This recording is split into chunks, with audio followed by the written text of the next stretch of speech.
დაუბეგრავი მინიმუმის გაცემა წლის დასაწყისიდან უნდა დაწყებულიყო, თუმცა ამ ეტაპზე დასაქმებულთა წლიური შემოსავლის შესახებ ცნობები მხოლოდ ორგანიზაციათა ნაწილმა შეაგროვა. დამსაქმებელთა ერთ ნაწილს თანამშრომლებისათვის სახელმწიფო ინიციატივა ჯერ არ გაუცვნია. ამიტომ გამოკითხულ მოქალაქეთა უმეტესობამ ჯერ კიდევ არ იცის, რომ წლის ბოლოს 6,000 ლარზე ნაკლები წლიური შემოსავლის მქონე პირები საშემოსავლო გადასახადის სახით გადახდილ საარსებო მინიმუმს 20% უკან მიიღებენ. ნაწილს კი უფრო ის აწუხებს, რომ სამსახური არ აქვს. ინიციატივა კარგია, მაგრამ მე არ მუშაობ. დროებით ვმუშაობ. მეც არ მუშაობ. მეუღლე არის პენსიონერი და всё-მეტი არაფერ შემოსავალი. თქვენ არ მუშაობთ? არა, არავინ ოჯახიდან. საზოგადოების მოტყუება და გაჩერება უბრალოდ ელემენტარულად რომ ესე იგი ყურადღება გადაიტანონ. მე ვმუშაობ ბულვარში.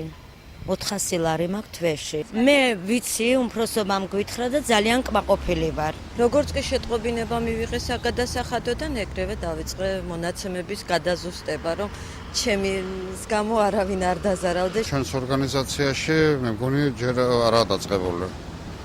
თქვენი ხალხი არავის არ გადაუმოწმებია, არ შეუგორებია. შეიძლება სათავო ოფისში გადამოწმებული ექნებათ, იმიტომ ჩვენ წარმომადგენლობა ვართ. ბუღალტერი ვარ და მეთითამაკეთ. თქვენს ორგანიზაციაში დაიწყო კი, ვაკეთებთ. სხვადასხვა ორგანიზაციასა თუ სამსახურში თანამშრომელთა წლიური შემოსავლების სამსახურმა უნდა დაითვალოს. უწყებაში დღეს აცხადებენ, რომ სრული დატვირთვით მუშაობა ცალკეული ნიუანსების დაზუსტებამდე ვერ ხერხდება, თუმცა კონკრეტულად რა დეტალებია გასარკვევი და ვისთან სამსახურში არ აკონკრეტებენ. პირად საუბარში საზოგადოებასთან ურთიერთობის სამსახურის უფროსი აცხადებს მხოლოდ იმას, რომ პროცესი 1 აპრილიდან გააქტიურდება.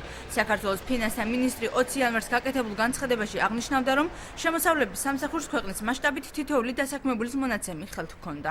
შემოსავლების სამსახურს უკვე აქვს დაზუსტებული ბაზები, რომელ ადამიანს დაუბრუნდება თანხა და ვის არ დაუბრუნდება.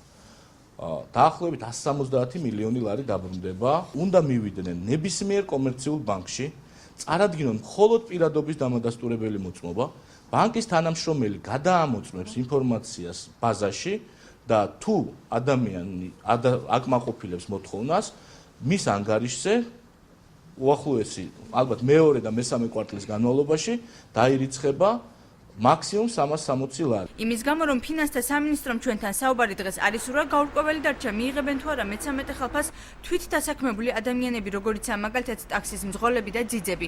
დაუბეგრავი მინიმუმის თანხა ლიმიტირებულია, საამისოდ უწყებას 2014 წელს 170 მილიონი ლარი აქვს გათვალისწინებული.